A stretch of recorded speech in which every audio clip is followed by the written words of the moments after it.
The Galactic Council chamber shimmered like a living crystal. Suspended in zero gravity, glowing with blue pulses, the delegates of over 40 species floated within translucent orbs, connected to one another through hard light channels. Debate raged, some voices audible, others just pulsing through colors and neurolinks. Kalos 4 had fallen silent. Again. 3 scout fleets, HFY, Vexilin, and Thurn, were gone without trace. Entire regiments of organic warforms and AI drones had vanished in the black storms swirling across the planet's surface. The Zarn Dominion was devouring the frontier. And this time, no one had a plan. The Kalos sector is lost. A Vexilin delegate chirped, vibrating in frustration. We should retreat and seal the jump lanes. Retreat? Thundered the HFY Warmind, its energy forms spiking crimson. We retreat again, and there is no council left to defend. A silent tension filled the space. Then a new voice cut through the chamber. I believe Earth may offer a solution. Heads turned. Orbs rotated. Holograms paused. Earth's representative had spoken. Ambassador Vera 19, a humanoid AI in diplomatic skin, hovered calmly in her orb, voice warm but clipped. In accordance with Article 7 of Unified Protocols, we request deployment authorization for Earth's Defense Reserve. The Vexilin squealed. Earth? You have no active fleet. No dreadnoughts. Your population is elderly. Soft murmurs echoed. A few even chuckled. The HFY strategist, a glowing neural entity shaped like a floating lattice, added with disdain. You kept yourselves in the shadows for 200 years. And now you want frontline clearance? No. Vera's artificial eyes flicked to the main entry arch. We already have clearance. We ask only for permission to land. The doors groaned open. Metal. Real, ancient steel. Hinges, not energy fields, creaked as twin slabs of iron slid apart. A column of figures marched in, boots striking the stone with slow, deliberate weight. Not in sleek exosuits. Not encased in biomechanical armor. They wore patchwork combat gear, scorched metal, matte black plating, weather-beaten cloaks, and visors scarred from a dozen wars. The first man removed his helmet. A silver beard traced a jaw of old scars. One eye was cybernetic, the other cold and alive. Commander Elias Roque. He walked forward alone. No fanfare. No bow. Just presence. Silence gripped the chamber. This is your solution? Someone whispered. Elias spoke. Not loudly. Not dramatically. Just enough. We're not soldiers. Not anymore. He paused, gaze scanning the alien faces. We are the final measure. He gestured behind him. 10 others stood still. Grizzled. Augmented. All old.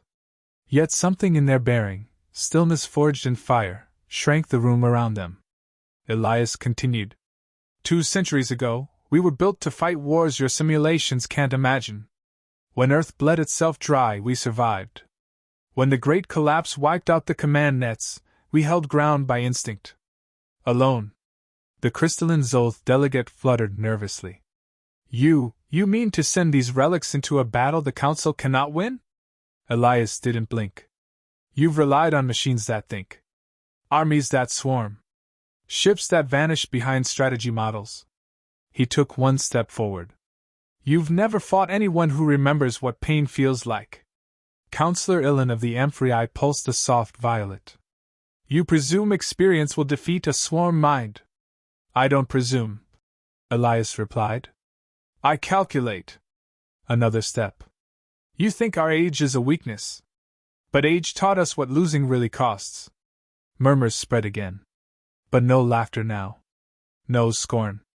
What is your objective? The Zolth asked. Secure Kalos 4. Elias answered flatly. Hold until your fleets can regroup. And if necessary, burn the planet before we let them take it. Gasps followed. One delegate flickered red. You would destroy the world? Elias' voice was iron. I would deny them the weapon they're trying to create. Counselor Ilan floated forward slightly, pulsing with hesitation. You've kept secrets, Commander. Why reveal yourselves now? Elias tilted his head. Because now, the galaxy finally needs men like us again. Silence. Long, heavy.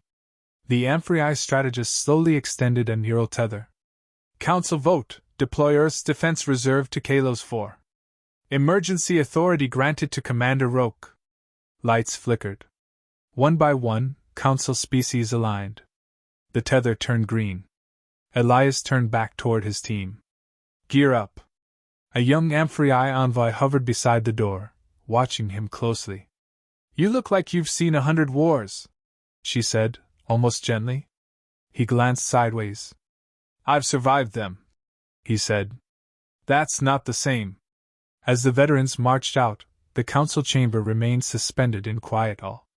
No one dared speak until the doors sealed again with a final, metallic thud. Councillor Ilan leaned toward the HFY strategist. Do you think they can win? No, the strategist whispered. But they won't stop. And that may be worse. The drop ship rumbled like an angry god, rattling with atmospheric resistance as it plunged through the sulphurous clouds of Kalos 4. The planet below boiled with black winds and radioactive dust. Once green, now grave. Elias Roke stood near the exit ramp, gripping the overhead bar. The heat outside pushed the cabin temperature to the edge of survivable. Sweat beaded across his temple. His team sat quietly, old bones, hardened muscle, silent resolve. Welcome to paradise, Mags muttered, adjusting the harness over his synthetic legs. His voice was gravel, dry and sharp. Smells like a burnt toilet. Could be worse, Vance said, visor down, fingers idly cleaning the barrel of his rail rifle. Could be Earth. Imani chuckled under her breath. She was strapping down medkits, her left shoulder scarred from something that once tried to chew through it. Focus, Elias said. The ship shook again. A warning chime blared. 5 minutes to drop, came the pilot's voice, calm but rushed. Surface reading unstable. Radiation spikes every 12 seconds. Landing zone active with enemy motion. Elias turned toward the holomap. A red outline glowed over the Kalos 4 southern ridge, a narrow plateau overlooking a chasm. Strategic high ground. Littered with carcasses of broken walkers, burned-out bunkers, and shattered drone husks. The council had tried 3 times to hold it. Failed 3 times. Today, it would hold. Or it wouldn't matter. Form up at the edge. Secure the ridge. No hero plays, Elias ordered. We dig in. We make them bleed. The ramp dropped. The heat slammed into them first, thick, choking, full of ash. Wind howled like a mourning god as the team descended onto the blackened rock. The sky overhead was bruised yellow, veined with lightning. Firestorms flickered along the horizon. Elias took point. They moved in silence, practiced, precise. Every footstep fell where instinct placed it. Every gaze scanned the terrain with practiced rhythm. No wasted motion. No uncertainty. Eyes up, Vance whispered. Movement at 11 o'clock. Low burrows. Copy. Elias knelt beside a jagged crater. The ground was still warm, recent battle. Bits of armor and bones scattered across the soil. A buzzing started. Not sound, vibration. Deep. Wrong. The ground burst open in 3 places. Zarn. Spidery chitin, curved bone blades, black carapaces gleaming in the stormlight. 6-legged predators lunged forward with inhuman speed, screeching in frequencies that made human ears bleed. Mags stepped left and opened fire. His rotary cannon roared like thunder. Imani tossed a kinetic charge into the pit. The blast scattered gore across the plateau. Vance dropped 2 more with pinpoint precision. Then silence returned. First wave, Elias said.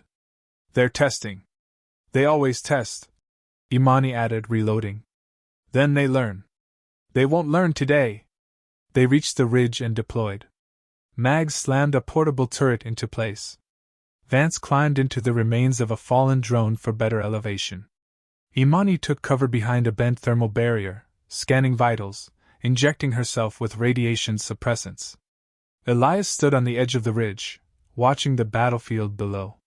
Thousands of black dots moved across the canyon floor, Zarn infantry, crawlers, biotanks stitched together from fused flesh and steel. They advanced in waves, unfeeling, unstoppable. "Command," Elias said over comms. "Hell's Anvil deployed. Ridge secured. Expect contact in under 2 minutes." Council Command replied with hesitation. "Understood. Monitor, but don't engage unless. They're already here." From the ridge's left flank, a swarm of winged Zarn erupted into the air, descending in spirals. Shriekers, fast, lightly armored, designed for chaos. "Engaging," Elias said. He moved like a memory. His blade extended from his forearm, a monomolecular edge forged for cutting things no human had words for. He ducked under one shrieker, drove the blade through its chest, twisted, and kicked it into a second attacker. Mag's turret tracked targets with brutal efficiency. Vance picked off anything that got past the arcs. Imani dragged a wounded body to cover, one of the Council recon scouts still barely alive. She patched him while firing one-handed. The ground shook. A new sound echoed from the canyon, a deeper resonance. Then it came. A Zarn biotitan rose from the chasm, 20 meters tall, armored in fused hive shell and plasma-cooled bone. Its face was a collection of screaming mouths. Its back bristled with acid launchers. "Vance," Elias said. "Already sighting," Vance replied, calm. "Need 5 seconds." "Buy him 5," Elias ordered. The squad moved in unison. Mags launched an EMP grenade. It cracked the creature's armor but did little else. Imani fired a guided spike into its right leg to slow it. Elias ran low, ducking between acid blasts, leapt onto a ledge, and threw a thermal charge into the monster's secondary throat. It screamed. Staggered. "Now!" Elias shouted. Vance fired. The rail round penetrated the left eye cluster, then the base of the skull. The Titan collapsed like a mountain in mid-death. Silence again. Charred air. Boiling ground. Corpses everywhere. "Status?" Elias asked. "Breathing," Imani said. "Reloading," Mags added. "Still watching," Vance muttered, visor glowing. Elias opened the global feed, transmitting the battle to the Council fleet in orbit. For a moment, no one responded. Then came a whisper through the channel. "What are they?" The Amphrei observer answered slowly, stunned. "They're relics. But they're not human anymore." High above, Skrelzer watched the footage. The Overqueen sat on a throne of writhing tendrils, deep within the central hive. Her attendants clicked nervously, uneasy for the first time in decades. She stared at Elias, replaying his movements. Studied his tissue scan. Read the failed assimilation report. Human DNA, unacceptable. Non-adaptive. Immune to grafting. "This one is wrong," she said. "Burn it?" a servant asked. "No," she hissed. "Capture it. Dissect it. I must understand the fracture in their species. They are old. They are dying. Yet they fight like new storms." She rose, tendrils lifting her above the hive chamber. "Find him," she said. "I want his mind opened. And his past turned into my future." Back on the ridge, Elias sat against a slab of scorched metal. The sun, if it could be called that, was bleeding into the ash-choked sky. Night was coming fast. He stared into the black horizon, expression unreadable. Vance sat beside him and said nothing. After a minute, Elias spoke. "They'll send worse tomorrow." "They always do," Vance said. Elias nodded. "Then we'll be ready." Dawn never came to Kalos 4. The sky only changed shades of fire. The veterans moved through a ruined comms relay station, stepping over craters and melted supports. The air was thick with magnetic distortion, making Vance's scope flicker. Elias signaled a halt near a collapsed ridge. Mags crouched beside an exposed power conduit, tapping into a dead drone's core. "Signal's dead. We're blind beyond 20 clicks." Too quiet, Imani murmured. She scanned the black glass around them, miles of battlefield petrified into a twisted obsidian wasteland. Elias gave a short nod. We're being drawn in. He knew this terrain wasn't chosen by accident. Too much cover. No fallback route. And they were just far enough from the forward ridge to be isolated. Still, they advanced. Orders were orders. Midway through the plateau, the ground erupted. A shriek tore through the static. Acid spit hammered Mag's position. A burst of chittering limbs crashed into Imani, pinning her.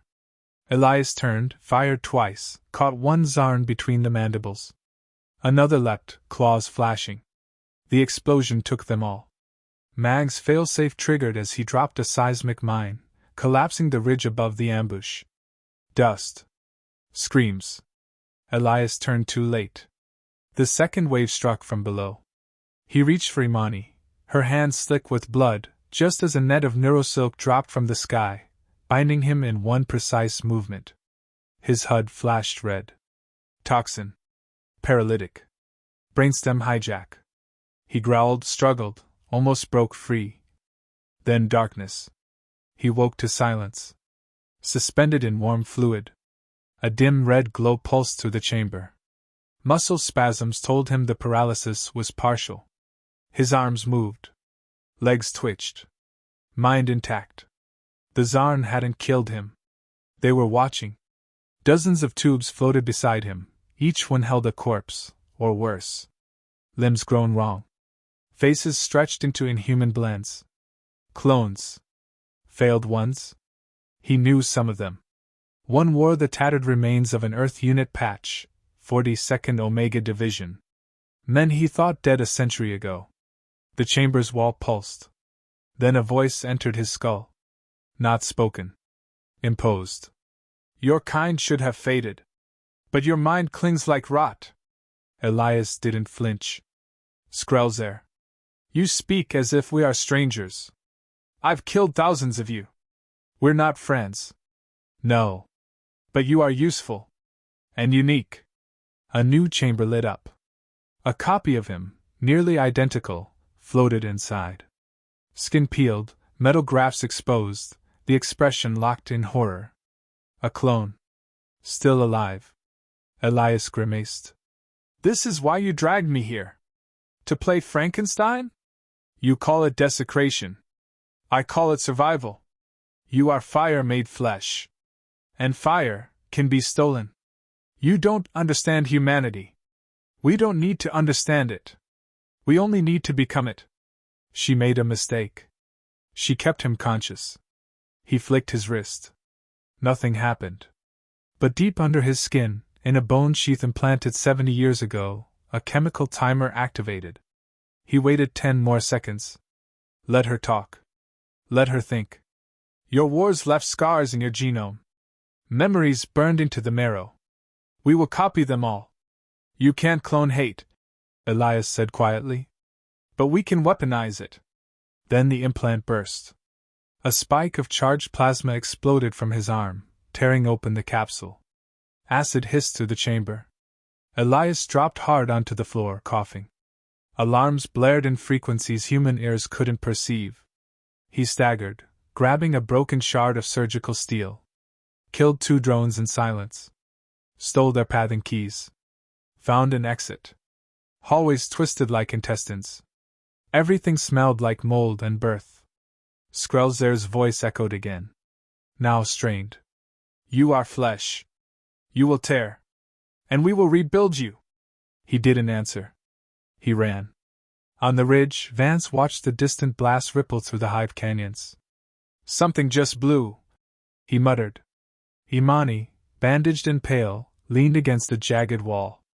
Her missing arm was wrapped in synth flesh, still leaking nanofluids. Mag stared through binoculars, jaw clenched. It's him. Has to be. No way we pulled out that clean. Extraction? Imani asked. We go now, Vance said.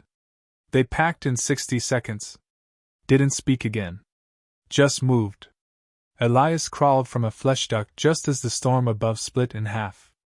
Lightning scorched the sky. He fell into mud, black, bitter, full of Zarn bile. He didn't have the strength to stand. But he saw her.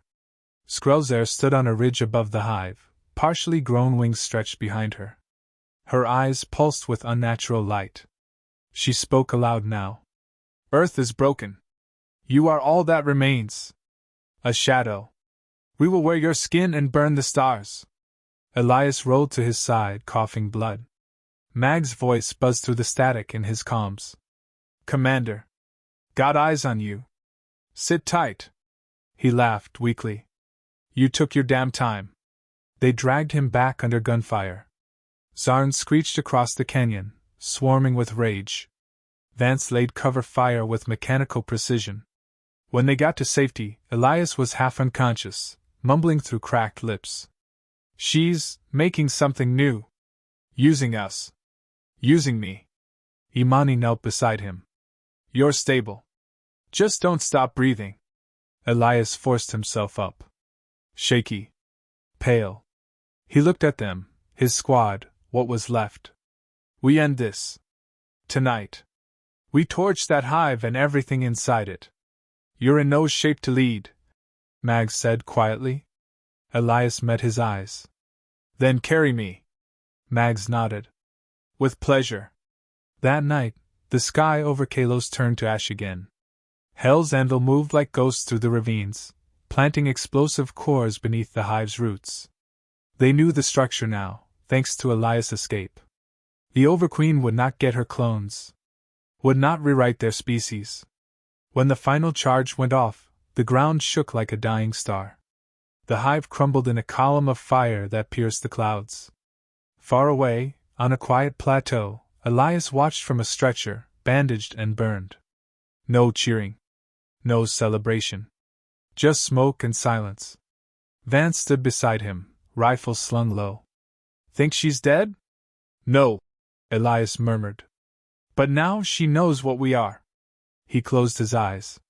And the hive remembered.